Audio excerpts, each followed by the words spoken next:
ჩვენს პოდკასტში ძალიან ხშირად განვიხილავთ ხოლმე სხვადასხვა პროფესიებს, რომელიც ახლად გაჩენილი პროფესიებია, ან რაღაც ისეთია ინოვაციური და დღეს მინდა რომ ამ თემაზე გესაუბროთ თქვენ კონტენტ კრეატორობა, იუთუბერობა, აი ეგ რას ნიშნავს, რა არის, რა შესაძლებლობები გვაქვს საქართველოში და სოფლიოშიც. მადლობა რომ ჩემი სტუმრები ხართ დღეს. გიორგი ვარდოსანიძე და ნოდარ ტურაშვილი. სალამი.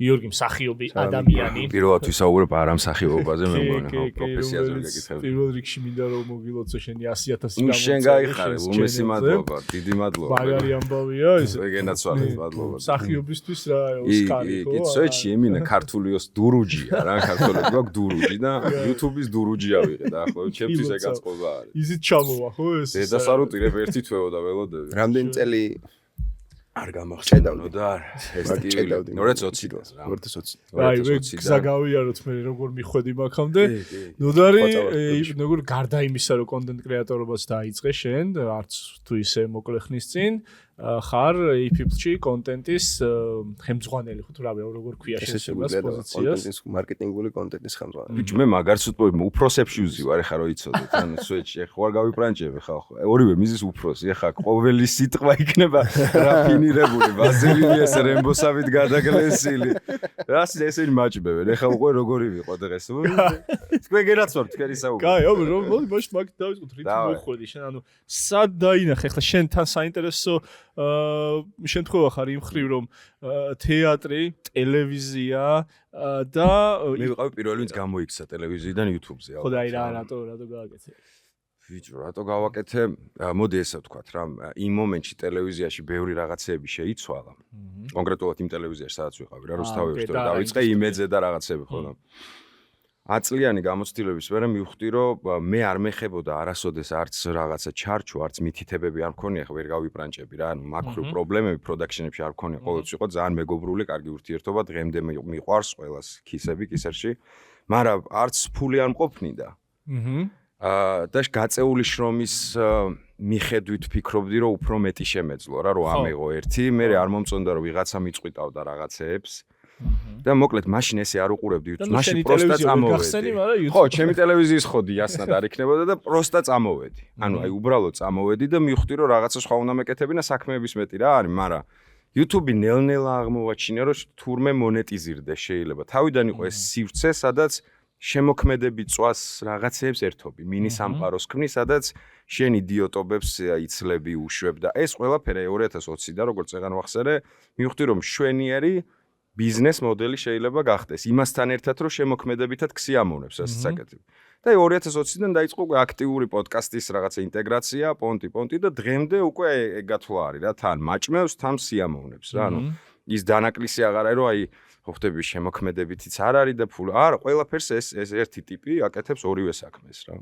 საინტერესოა, ნუ და შენ თან აქვს ეს კითხვა, აი 2020 ახსენა ახლა გიორგიმ კორონობა ხო მაგრამ YouTube-ი როგორც ბიზნესი და როგორც რაღაც შესაძლებლობა რომ შენ თავი განავითარო და თან მატერიალური მოგებაც ნახო გაცლებით ადრე საქართველოში უკვე იყო ხო ესე განვითარებული არა სოლაშორის გიომაც ახსენა 2020 და კორონას ხაზი გაუსვა და საქართველოშიც ისევე როგორც ალბათ თან სოფლიოში ბევრ რაღაცებს აქაც კორონამ ძალიან შეუწყო ხელი და ერთ-ერთი კრედიტი არ უნდა დავუკარგოთ საეჭვო კაცია ის ადამიანი რომელმაც შეიყვანა მე როგორც მაყურებელი ეგრე გეტყვიდა ასე ვთქვათ რაღაცა მოდი დავარქვათ ამ შემთხვევაში ბიზნესი YouTube-ს გიორგი თავის მხრიდან ლაპარაკებს მასზე როგორ ეფექტი ქონდა მე როგორც მაყურებელი ვფიქრობ რომ ახალი ნაკადი მისი YouTube-დან გამოტანილი ვიდეოების გაოცებულმა ხალხმა დაიწყო YouTube-ზე შესვლა და ოკეი კაი აბა ეს ვინ არის და რა კვალიკდა თო ამერე ხო ალტერნატივა შესთავაზა თვითონ კომპანიებს მიხდი მაშინ ხო მარტო ტელევიზია იყო აპრობირებული მეთოდი და რომელიც ნუ ტელევიზიის რეკლამა თუ არ იცით მეგობრებო ნუ ძალიან ძვირია იმასთან შედარებით რაც ჩვენთან ხდება YouTube-ში თან პრაიმ ტაიმში თუ იხდი იქ მოკლედ ცალკე სპეციფიკა არის და ტიპმა შესთავაზა ალტერნატიული ადგილი სადაც შეიძლება მიიტანო რეკლამა უცნაური ხერხით ინდივიდუალურად საერთოდ უხდება და მისია როგორ შეიძლება შენი პროდუქტი დაარეკლამოს, შეიძლება რაღაცა დაასხაზეთ, გადააგდოს, გადმოაგდოს, მაგრამ რა მნიშვნელობაა? ხო, ლანძღავდა, მაგრამ ალბათ ისეთი პროცენტულობით მიდიოდა იქ დამკვეთი, რომ ეს მოქმედებდა, ეს მუშაობდა და შესაბამისად ეს ნიშა ეჭირა რა. ანუ იმის გარდა რომ ახალი სეგმენტი მოიყვანა, როგორც მაყურებელი, მოიყვანა ყველაზე მთავარი კიდე ჩისტა იუთუბერების პრიზმიდან. დამკვეთები. ანუ 20-ის მერე ბევრად გაზრდილი არის რა და რადგან დამკვეთებიც დაინახა რიგითმა მაყურებელმა და პოტენციურმა იუთუბერმა გაიზარდა არხების რაოდენობაც, იმიტომ რომ მამენ შეიძლება მეც რაღაცა ვიშრომო და უცებ გამეჩნდა სპონსორი. YouTube-ის კონორ მაგრეგორი, ქართული YouTube-ის კონორ მაგრეგორია. ო, იმენა კონორ მაგრეგორია ბატონში. ო, კონორივით არ დაამთავრო, ბრაზა. ხო, მაყურებელი მიიტანა. კონორივით არ მაგრამ მიუხედავად მაგისა, მონეტიზაცია როგორც ასეთი, მაინც ის არ არის, ხო? ძალიან პატარა ბაზარი ვარ. მაგის რა არის, რაღაცა აქეთ მიზეზი რა არის, აქეთ არ აქვს რაღაცა. ტიერები, მეოთხე ხარისხის ქვეყანაში. აი, ეგრე არის დახარისხებული. ხო, ესე მიხსნიდნენ, რომ რაღაცა პირველი ხარისხის ქვეყანა სიტყვაზე ავსტრალია, ამერიკა, რაღაცა United Kingdom ამბავი 16 ჯერ მეტია მონეტიზაცია იქ. მე არის რაღაცა ქვეყნები და ჩვენ სადღაც მეოთხეში ვართ რა, ამიტომაც რაც გვაქვს. ხო, ნუ პოტენციურად 3 მილიონი ხარისხის არ არის მაგდენ. არა, და მყიდველთ უნარიანობა გვაქვს დაბალი, ანუ ქვეყნის შეპყრო დაბალია. იმ ტიპის ფული თავისთვის სჭირდება და ანუ შენ კი მიუტანე რეკლამა, მაგრამ აი გიოს რომელსაც პირობთ ამერიკის მოქალაქე იქ და მაღალი ხელფასი აქვს, უფრო აქ იმის ფული რომ აი შენ რეკლამაში ფული გადაიხადე. ო, ეგ არის რაც ავტომატურად ხდება, ხო? აი რენდომ რეკლამას რო აგდებს შენს ვიდეოში, ეგ არის ეგ და არა ის რომ პლეისმენტი მოიწონს. არა, პლეისმენტი არა, აი skip რეკლამები და რაღაცა. YouTube-ის მოტანილი ეგ არის AdSense-ში მიტანილი რეკლამა. ხო, AdSense არის გამანაწილებელი, სადაც მიდის რეკლამა და AdSense მე ანაწილებს ამ პლატფორმაზე. მაგრამ ერთი პლუსი რაც აქვს YouTube-ს, საიდანაც გიყურებენ, იქაური ტიერით გეწერება. ანუ სიტყვაზე ამერიკაში მყოფი ემიგრაცია როცა მიყურებს, მე მეწერება იქაური მონეტიზაციით, მაგრამ მინუსი ისაა, რომ ქართველები არ ქმნით უნივერსალურ კონტენტს, შესაბამისად გლობალზე ვერ გახვალ. ანუ ემიგრანტები გიყურებენ და ნუ ატვირთაშოთა სიხარულიძემ კაი პონტი არის. რო ვიგა იხსენე. ის კაცი ლეგენდა, ყველაფერი მაგან ატვირთა, ვაფშე. კაი საკითხი ატვირთა. მედია კარგად ხარ. მეგონი YouTube-იც აქვს. უნდა კონდეს მინიმუმ კაცი ლეგენდა არის ბაზარი. და ანუ რა გუშლის ხალხს იმაში რომ გლობალური შექმნა? ენა მენტალობა მეორე ხარისხოვანია უფრო, მაგრამ ეგეც არის. ენა ანუ რაზე გინდა ელაპარაკო? არსებობს უნივერსალური კონტენტი, რომელიც ქმედითი არის. ანუ არც ტიტრი გჭირდება არაფერი და არის მაგის მილიონიანი არხები, ქართველების რაღაცა მილიარდი ნახვებით. ანუ საბავშვო კონტენტი ხო ხდება, ფერები, რაღაცა ეგეც არის, ენა არ არის გადამწყვეტი ფაქტორი. უბრალოდ შეგიძლია ქმედითი ენით აუხსნა და გლობალზე გაისვრის, მაგრამ საკმარის აი ეხლა ეს, ან რაღაც ჩემი პოდკასტი დაჯდეს ვიღაცა ამერიკელმა, არ იცის ვინ ვართ. რაზე ვლაპარაკ, რა ინტერესები ტრიალებს აქვს, რა მენტალობა გვაქვს, ანუ სურო დუბლიაჟი გავუკეთოთ, ან ტიტრი ხო დებილობა არის, მაგრამ დუბლიაჟი რო გავუკეთოთ, იმხელა ასორტი აქვს ტიპს, თავისივე პოდკასტების, რომ თავის აქცენტით ვლაპარაკოთ. აი რაღაცა ალბათობა იმის, რომ სიტყვაზე ჩვენ პოდკასტ ჩართავს, ალბათ ზღვაში წვეთიც არ არის რა ეგეთი პონტი. ასე ჯობია ჩვენზე ვიწვალოთ, მაგრამ ნუ ესეც არ არის პატარა ციფრები რა. ხო, არა, რა თქმა უნდა. პატარა ერისთვის, ანუ საერთოდ არ არის პატარა ციფრები. კაი, YouTube-ის გარდა არის კიდე ძალიან ბევრი პლატფორმა, რომელსაც თავისი უპირატესობები და ნაკლონებებიც აქვს, ხო? მან როგორ ხართ? ანუ მანდაც ცდილობთ, რომ მე დიდად ესე არის. ხო, მე YouTube-ის ტიპი არ ვარ რა. მე კარგას ხო YouTube-ზე. მე YouTube-ს კარგი რა აქვს, მაგალითად YouTube-ს აი ეს კონცეპტი რო არის, ხო, იცი ადამიანი რო კერძს არჩევს, რომ ეხა YouTube-ზე ვიდეოს უყუროს. ხტები, ანუ დიდი მზაობა აქვს ამ ტიპს, რომ YouTube-ზე ვიდეოს უყუროს. ამიტომ YouTube-ზე შენ მაყურებელი დიდხანს გიჩერდება, უფრო მეტი მტის შანსს გაძლევს რა, რომ ჩაგრთავს.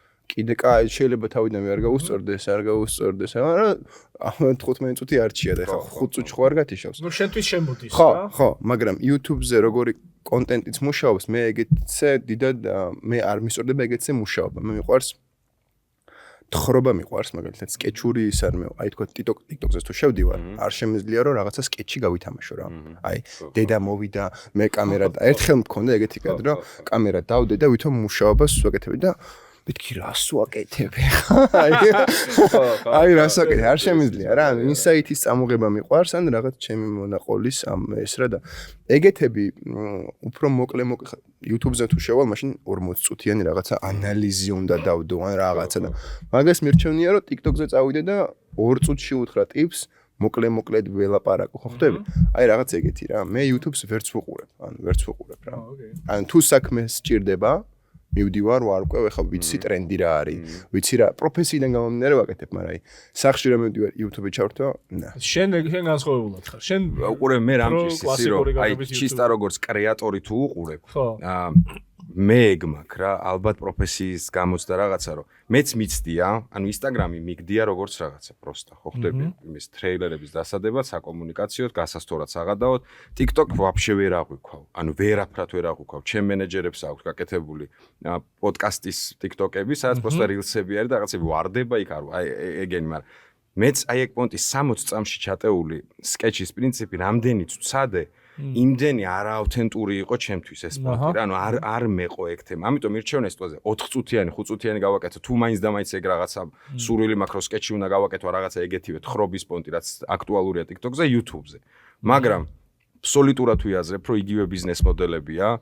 YouTube-ი მაინც გონია რომ პირველ ადგილზე არის, მერე მოდის ალბათ Instagram-ი, TikTok-ი ვაფშე ვერ ვერკვევი, ანუ რამეს წერს, ხდიან, ხო აი არ. ხო და ეგ ხო იდეაში ისეთი ეკოსისტემა უნდა შეიქმნა, მერე რომ ყველამ ერთმანეთი ყვებოს და ხელი შეუწყოს. ის მოგიტანოს ამან ეს რაღაც. ეგ შენ თუ ეგეს ზონტეჩნი რაღაცას რო ეძახია რა, umbrella business სისტემა არის, ხო ხდები ერთი ლოგოს ქვეშ აერთიანებს სხვადასხვა პლატფორმებს და ქსელავ ამ ყველაფერს. ერთს თუ ემსახურება ყველა, რა თქმა უნდა, კარგია, ამიტომაც უნდა ყავდეს თიმი, ხო რა, რომ ყველაფერი მუშაობდეს ერთზე. მე ხა გადავედი მაგ თემაზე, რომ ისინიც ემსახურებიან მაინც YouTube-ს, რადგან პრიორიტეტი YouTube-ია. აი მე ესე ვიტყოდი, რომ აი ჰიბრიდი რო წარმოვიდგინო მანქანა, ხო იცი? და YouTube-ი რო გაქშენ და რაღაცა გაზით კი, ბენზინით კი ატარებ ამას, მაგრამ სწორად თუ იზამ, სწორად იმას კონტენტს თუ გააკეთებ. ენი ეკოსისტემა რაც არის აი ის მისი. ეგ იქნება შენი TikTok-ი რა. ანუ შენი რაღაცა იმუშავე აი ეს პროდუქტის შექმენი და დაყავი 4 ნაწილად. მაგას რო წაიღებ TikTok-ზე, TikTok-ს ახლა მაგალითად დავიწყებ ვიპოვე, მოკლედ ამ წამს როგორი კონტენტის კეთებაც მინდა. აი ზუსტად როგორც უნდა ყვებოდე და რა დროშიც ვაკეთებდე. ბოლო 10 დღეში 450-ი ნახვა აქვს რაღაცა 5 თუ 6 ვიდეოს, რომელშიც ვიპოვე როგორ მევასება ეს მონტი. ხო და ეგრე მარტივად YouTube-ზე არის შოუება რა, ეგეთი ნახვები რა, ანუ 10 დღეში ნახევარი ნახვა. ღირებული არ არის ჩემთვის ეგ ნახვები და იმიტომ. ხო და ღირებული არ არის. მე გეუბნები რომ ტრეფიკია ძალიან კარგი, ანუ მე შეგეუბნები რომ კი ბატონო, იმიტომ რომ ალგორითმი გაძლევს საშუალებას. იმ ეკოს ჰიბრიდში შენ რო ეს ძრავი შექმენი და ბენზინით ატარებ რა 4 ვიდეოს თუ გააკეთებ სწორი ფორმით როგორითაც შენ გევასება და TikTok-ზე წაიღებს სულ სისტემით გატარებს რა ანუ ბატარეით გატარებს და ეგ აბსოლუტურად მისვლის პრინციპს რას ამბობ უყურე აი სწორი რაღაც ახსენე რა აი გუშინ წინ 3 ვიდეო დაიდო TikTok-ზე Reels-ი რა უბრალოდ პოდკასტის რაღაც ამონარიდი თითოს აქ რაღაცა 2 დღეც არ არის გასული 300,000 ნახო თუ 200,000 ნახო კაპიკია ჩემთვის ფასი. ანუ YouTube-ზე რო 300,000 ნახვა, დამიწეროს პოდკასტმა, ანუ ძალიან ბედნიერი ვარ. სიტყვაზე ვიძახი.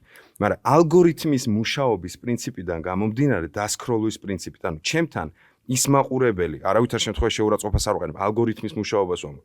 ჩემთვის YouTube-ის ნახვა უფრო ღირებული, იმიტომ როგორც შენახსენე. ეს ის ტიპია, რომელმაც მოინდომა, რომ ჩართო, საჭმელი დაიდო, რაღაც და არა პროსტა რენდომ ტიპი ვარ, რომელსაც აი აქ შევხვდი. მივხვდი და მაგრამ კორელაცია რამდენია? შენი აზრით რამდენია ისეთი, რომელსაც TikTok-ი აქვს და YouTube-ი არ? ანუ მე რასაც გეუბნები აი რომ მე და შენ, პირველ რიგში შენ არა დადგას TikTok-ი არ. მე YouTube-ზე სხვა ქცევა მაქვს, TikTok-ზე სხვა ქცევა მაქვს, Instagram-ზე სხვა ქცევა მაქვს. ერთი და იგივე ადამიანი ვარ. და გეუბნები რომ TikTok-ზე თუ მომეწონეთქო, YouTube-ზეც გამოყვებით ხო? ანუ TikTok-ზე ადამიანი ერთი ვარ, რომელთაც ხო, ყველა ვარიანტი შეგა და თან რა არის? TikTok-ის ლოგიკა რა არის სხვებისგან სხვაობით, აი Facebook-ს კიდე TikTok-ი მაგრაკ ფუშავს რა. ანუ ეგრე არ ფუშავს ჩემი აზრით, სხვა Instagram-ზე უნდა არა Instagram-ზე მინდა უნდა იჩალიჩო.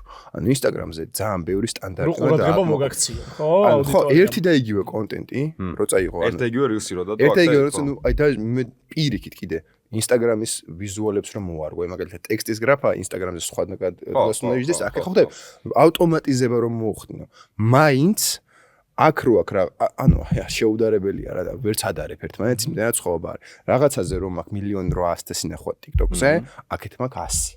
ანუ აქ უნდა ვეხბეწო და მისი ნუ ხარისხი ეგ არის რა, ეგ მაქსიმალეზე დგას, რომ ჩემთან დამსახურება გინდა და ის გეუბნება რომ რავი მოდი ძმა და თუ კაია წავიღებ რა, რავი თუ გაუსწორდება იმას ვაჩვენებ იმას. ოღონდ აქ ის ლოგიკა არ მუშაობს რომ რახან ადვილია ესე იგი ღირებულება არა აქვს. არა, უბრალოდ მეტად ფუშავს. ანუ ლოგიკა ერთნაირია პრინციპი. და დამკვეთის პრინციპით როგორ არის მან? ანუ სიტყვაზე აქტიურად შემოდიან TikTok-ზე კომპანიები? კი, აქტიურად შემოდიან. ანუ შენ თუ ნახვა გაქვს, ანუ შენ თუ გაქვს იგივე სიხტი არ ვიცი, იგივე მე TikTok-ზე Instagram არ არის, ხა Instagram-ს ვადარებ, YouTube-ს არ ვადარებ. ანუ აი რამდენიც არის რაღაცა ფასი, სიტყვაზე როგორც კონტენტ კრეატორის აი შენ გაქვს რაღაცა კონკრეტული. მე იგივეს გადავიხდები, ამას გეუბნები. ნახე, ხა მე რა შევიხდი? როგორც დამკვეთი. მე ხო პლატფორმაში არ ვიხდი. მე ვიხდი რომ შენ რო TikTok-ზე ვიდეო გიდევს და Instagram-ზე ვიდეო გიდევს 2 წუთიანი. შენი ვიდეოს ნახვის თუ ნახულობს ბოლომდე რაღაც 40%. ესე იგი 40%-მა ნახა ეგ ვიდეო და სად ნახა ჩემთვის არ აქვს მნიშვნელობა რა ანუ შენ თუ TikTok-ზე იგივე ქცევით ყავს მაყურებელი და ტიპი მე ვიცი ადამიანები რომლებიც TikTok-ზე აკეთებენ 15 წუთიან დღის ვლოგებს შეიძლება არანაირის არ აქვს მე მგონი უკვე და ანუ იყო პატარები და ფილმი მაქვს მე TikTok-ზე ანახი რომ მივდიოდი ზესტაფონში ხო ხდები ხო და ანუ თუ ქცევის მოდელი იგივე აქვს ტიპს TikTok-ზე რავი, ჩემთვის რა მნიშვნელობა აქვს როგორც დამკვეთისთვის? ანუ ეგ გაცილებით უფრო ორგანული, ანუ ნაკლებ სტანდარტებს აწესებს და ნაკლებ ჩარჩოებს და საითაც წავიდეს, აი ეგეთ რო აფორმოს. ლოგიკა იგივეა, ლოგიკა რა არის? ანუ ჩვენ რო სამი ადამიანი ვართ, მე რო ვიდეო ნახეთ დავალაიქე, მე და შენ თუ ბევრი საერთო ინტერესი გვაქვს, შენც მოგიტანს რა, რომ აი ნოდარს მოეწონა და შენც ხო არ გაგისწორდება. შენც თუ დაალაიქე და ჩვენ სამი მეგობრები ვართ და ერთ ინტერესები გვაქვს, ამორს თუ მოეწონა, კაი, აბა მესამესაც მიუტანა და უბრალოდ მასშტაბი რიჩი იმიტომ იზრდება ეგრე სწრაფად მე. ხო, და ის მეცაჩვენებს აქ ნაკლები ქსემრავლობა რა. ეს თავს იფასებს, აი რესტორანში რო ამას სამი სკამი აქვს, რესტორანში ამას სამი სკამი აქვს და რიგი აქვს რა. და ევასება რომ რიგი აქვს. ამან 10 და წესა და 10-ვე შეგნით დასო. ეგაა. აი რაღაც ხრივ წერა რომ საუბრობდით იმაზე რომ აი ტელევიზიის გამოცდილება როგორ განსხვავდება YouTube-ის გამოცდილება. ეგეც მაინტერესებს, ნუ არის რა ცვლილება გაქვს შენ როგორც იქეთ ამხარეს რა, რომ აი ტელევიზიაზე რა გქონდა, აქ რა გაქვს, ნუ გასაგებია ეს რომ უფრო მე თავისუფლად რაღაც. მაგრამ აი ახლა რასაც ვისმენ, შეიძლება თუ არა რომ ეს ახალი სტანდარტები და რაღაც ეგეთი წესები და ჩარჩოები უკვე აი ამ digital კომუნიკაციაში შევიდეს და თქვათ ითქოს რომ არის აი YouTube-ი უფრო რაღაცა კონსერვატორული ტიპია, აქეთ TikTok-ი უფრო მეტად რაღაც გაჩნია რაჭისშიგანი ხილავ, აი კი, YouTube-ი ეგეთია. TikTok-თან შედარებით, ანუ მე რატომ აქ ეს ძალიან სუბიექტურია, რასაც ვიზახი რა, TikTok-ის აი პროსტა live-ს რო შეხედო, random live-ს რა, კომენტარებს რო გადახედო, მიხვდები რომ ეს არის არ ვიცი, ანუ ზალით რომ მომინდეს ვერ მოვიფიქრებ ეგეთ სიტყვებს. ანუ აი ზალით რომ დამსვა ფული გადამიხადო, ვერ დავწერ ეგეთ რა. ანუ მე არ ვიზახი რომ ცუდი მაყურებელია. იქ არის რაღაცა შედარებით ახალგაზრდა რაღაცა ბავშვები არიან მეტნი, რომელსაც სხვანაირი გამოხატვის თავისუფლება აქვს, შინაგანი ცენზურა სხვანაირად აქვს. აქ ცოტა სხვანაირი პონტი არის. ამიტომაც ეგ არის ჩემთვის YouTube-ს იქაც ხდება, ანუ გამორიცხვის მეთოდი ყველგან მუშაობს, მაგრამ YouTube-ი ჩემთვის უფრო ეგ თემა არის. მაგრამ აი ეხა ტელევიზიის იმას რო ადარებდი რა. მე არ მინდა რომ YouTube-ი ან ნებისმიერ ეს პლატფორმა მე რადგან YouTube-ის თემაზე ვლაპარაკობ, აღიქვას რომ ეს არის აბსოლუტური რაღაც ანარქია და თავისუფლება. იქ რო წესები არის და იქ რო გიწევს რაღაცეების დაცვა, აბა რამე ერთი არასწორად გააკეთო. შენი ეს შრომა ერთი არდასმული წიჩკის გამო აპლოუდის დროს თავზე გადაგახევს თელში მილიონიან არხს. აი ესე გაგიქრობს, იმიტომ რომ იქ არ მონიშნე ეს არის fake gun, fake situation, ან სისხლი არის არანამდვილი, ეს არის რა. ანუ მილიონი ვერბალური კიდე კაი რომ ჩვენ რაღაც AI ქართულს რა მეტყველებ დიდად არ იმაშვება არც ხილავს. საკმარისია ინგლისურად მეტყველებდე. ну აი ბევრი რეგულაცია აქვს YouTube ჩარჩოები აქვს რომელიც აი რაღაცეებში გაქცევს რა გინდა არ გინდა ცენზურა არის თუმცა უბრალოდ ქართულ ტელევიზიას ვადარებდი მე ხვდები და ის ცოტა სხვანაირ ცენზურას გულისხმობდი და სხვანაირ ჩარჩოებს გულისხმობდი თორე არავის არ ეგონოს რომ ეს არის რაღაცა სრული ანარქია რასაც მინდა გავაკეთებ ვაფშე არ არის საერთოდ და არა უბრალოდ შენ თავისუფროსი ხარ თორე სხვა არ ხო ერთადერთი ეგ არის რა შენი თავის ყველაზე აი სწორი შენი თავის დირექტორი ხარ всё ანუ გინდა დღეს გაიღვიძებ, თუ არ გაიღვიძებ, პირდაპირ პროპორციული იქნება თვის ბოლოს რა შეჭამ, სიტყვაზე ვიძახე ხო, ვამუქებ, ან არ იქნება. ხო, ნუ ზოგადად ინდუსტრიები რო ბევრი ეგეთზე გადადის, იგივე ვთქვათ, რა ვიცი, ტაქსის აპლიკაციები იქნება თუ delivery თუ სხვა და ბევრი გადადის ამ მოდელზე, როცა ადამიანი თვითონ ავტონომიურად ხდება უკვე თავისი საქმის შემქმნელი, თვით დასაქმებული, ასე ვთქვათ, და ავითარებს თავის თავს ბიზნეს უფრო და უფრო წინ.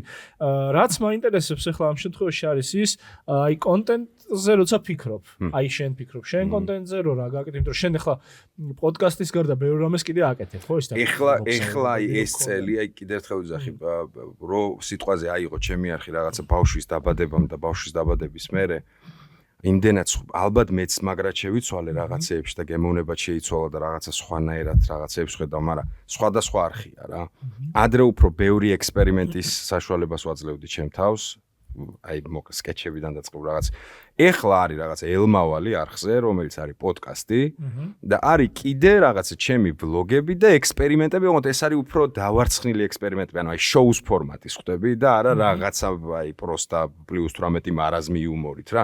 ეს არის რაღაცა შოუ გათევზვა იყო სიტყვაზე რაღაცა ხა კიდე ახალი შოუ, მაგრამ აი ეგეთი თავისუფლება რატომღაც აი კიდე ერთხელ ვიზახ ბავშვის გამო ალბათ რა სხვა რაღაცები რო დაემატა ვეღარ არის. ადრე სხვანაირად იყო რა. ეხლა აი ეს ვიცი რომ უნდა გავაკეთო, ანუ მაქვს რაღაცა პროგრამა მინიმუმი, თუ კიდე იმის ბავშვს არ ექნება პამპერსი გამოსაცვლელი და იმის დრო დამჩება, რომ კიდე გავიქცე რაღაცა გავგადავიყო, სუპერა. თუ არა და ნუ რაღაც პროგრამა მინიმუმი მაქვს. და აი როგორ არჩევთ რა გააკეთოთ? ანუ აი რამე ტრენდებს უყურებ, იმას მიყვებით, ახალს ქმნი, თუ რაღაცა მოგეწვა გამოხატო მოგინდა გააკეთო, თუ აი ეგ როგორ არ ვიცი, მე ხა შევეცდები რომ გამოვიცნო. მისი მაგალითად ჩემიც რა მე რო არის რომ რაღაც მომენტში ამდენი ხანი რომ ამას აკეთებ, მე ეგ შინაგანი განცდა გიჩდება გათვლილი. შენი აუდიტორია შენზე კარგად არავინ არ იცის. როგორ შეიძლება რომ იმ 100,000 ადამიანს რომელიც გიორგის გამომწერია, გიორგიზე უკეთ იცნობდეს ვინმე, აი. შეუძლებელი. ამიტომ რაღაც მომენტში ეს ტესტინგიც ამდენი წელი რომ ნატარები გაქვს, ალღო გაქვს იმისა, აქ რას მიიღებენ და რას არ. ამიტომ შეიძლება რაღაცა ის მოგცეს ზეგავლენა იქონიოს შენზე რომ ეს უკაი აზრია, მაგრამ ის რა ფორმით გაცოცხლდება მარტო შიგნიდან მოდის რა. ანუ შენ იცი, შენ არხზე შენ რას გააკეთე, თან შენი თავისუფლება მაგარი ხო მაშინ ხდება, როდესაც ხვდები რომ კაი მე რასაც მინდა იქ გავაკეთებ და ამიტომ ჩემ ფორმას მივცემ, ჩემ თავს დავამსგავსებ ამ ყველაფერს და ამიტომ ეგრე მგონია რა. და ნუ გაქვს ძალიან ცოცხალი კომუნიკაცია აუდიტორიასთან, ხო? ეგრევე იცი რომ არ ვარ. ხო. ეგრევე იცი რომ არ ვარ.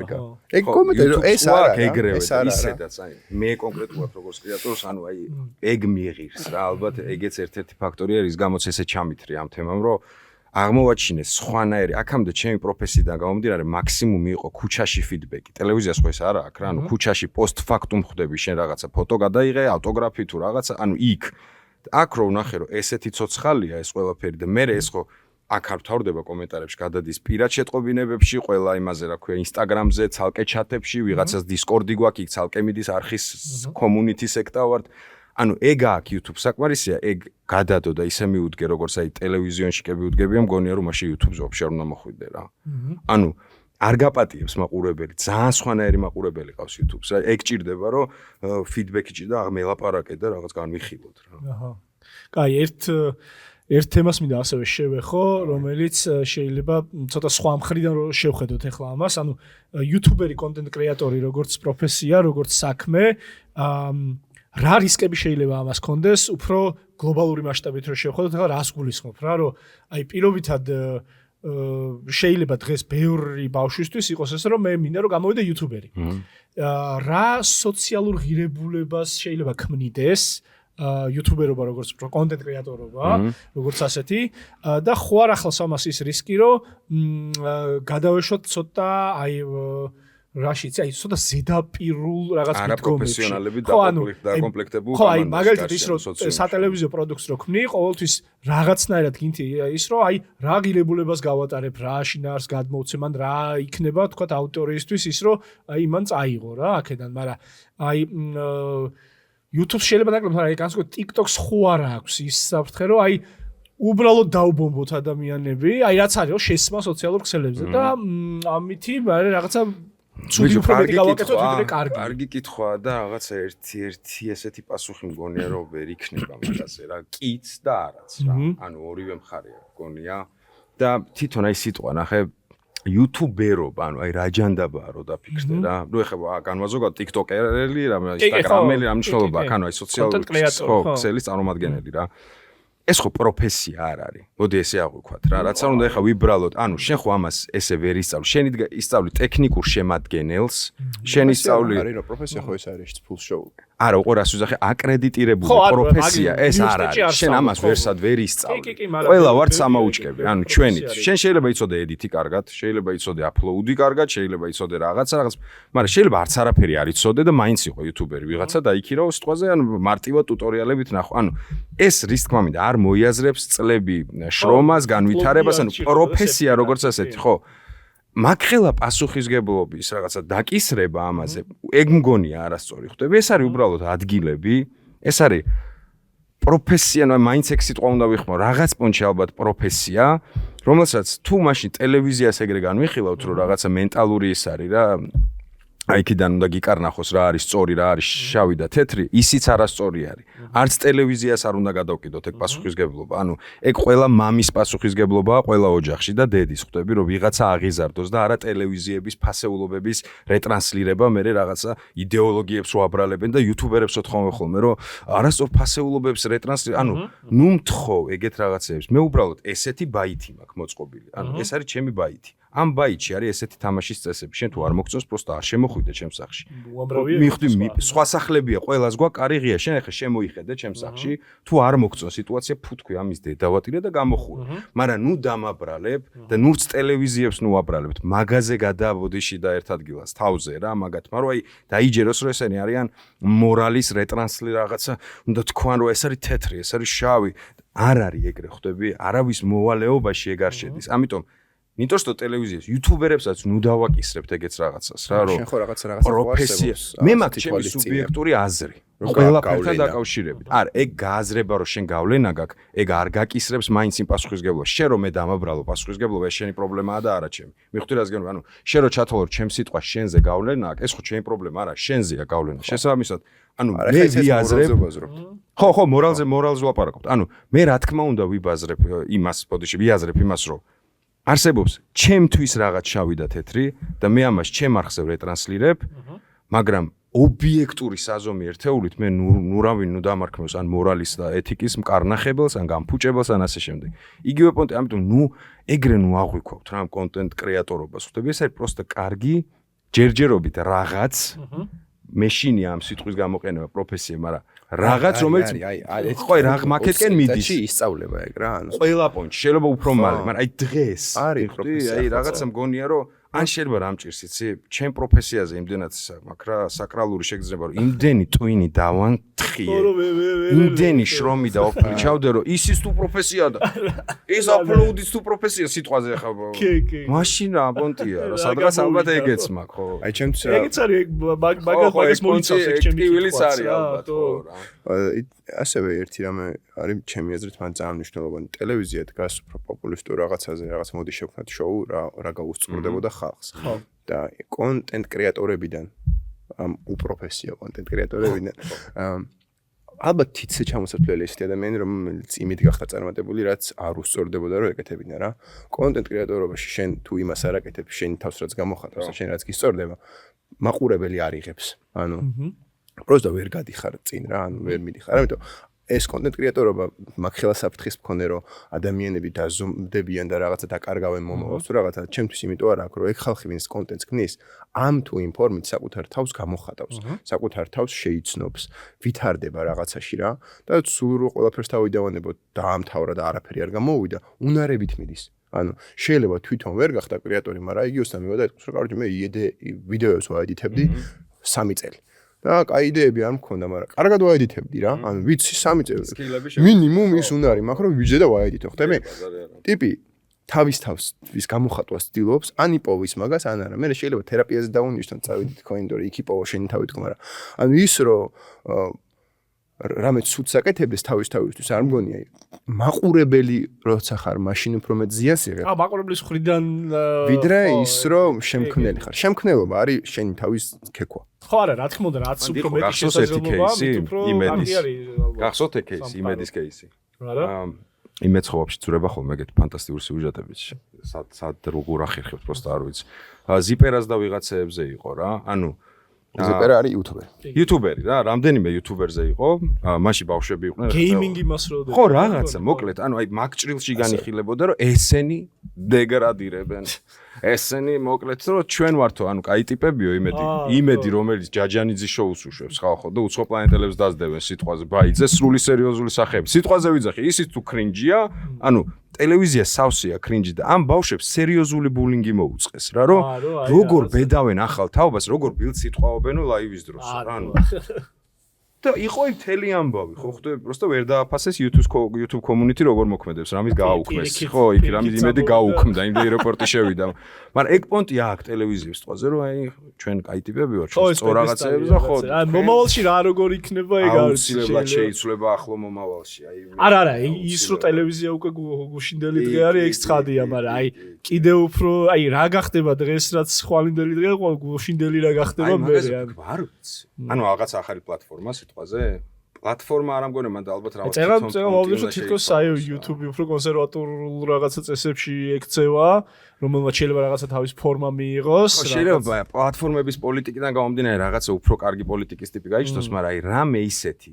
აი როგორც რადიო ჩაანაცვლა თავის დროს ტელევიზიამ ტელევიზია ჩაანაცვლა სოციალურ მაქსელებმა სიტყვაზე და აი რაღაცა დიჯიტალ თემამ აი ამას რა ჩაანაცვლა გაჯეტი უმალში გაჯეტი რა იქნება უგარნახებს სავარაუდო ხო ალბათ ეგ პონტია ანუ იმან ვირტუალზე რაღაცა ვერ წაიღო ჯერ არ ვარ არც ვიზუალურად არ იყო კაი არც ვიზუალურად არ იყო ცადეთ რომელიმე ბაიში კაბელით კიდევს ბატარეა ჯიბეში power bank-ით რო სადღაც უნდა იარო მუდამ ჯიბეში არაკომფორტებია ხო ჯერ ეგ პონტი არის ბაზარი და აი Google-ის სათვალით რო ეგ მქონდეს მოსვა ხო ალბათ შემდეგი ეტაპი მაგ მიმართულებით იქნება რაღაცა ძალიან დიდი მადლობა მეგობრებო საინტერესო საუბრისთვის გისურვებთ ბევრ და ბევრ ფოლოვერებს კიდევ ერთხელ გილოცავ შენ 100,000-იან ზღურბლს შენც ძალიან ბევრ ეგეთ ფოლოვერს გისურვებთ და ნუ ზოგადად ხო საერთო ჯამში შეგვიძლია ვთქვათ რომ რაც უფრო მეტი თვითგამოხატვის და რაღაც ღირებულის შექმნის შესაძლებლობა ჩნდება სამყაროში, მით უფრო საინტერესოა და უკეთესი მთელი ჩვენი ცხოვრებაც, ხო?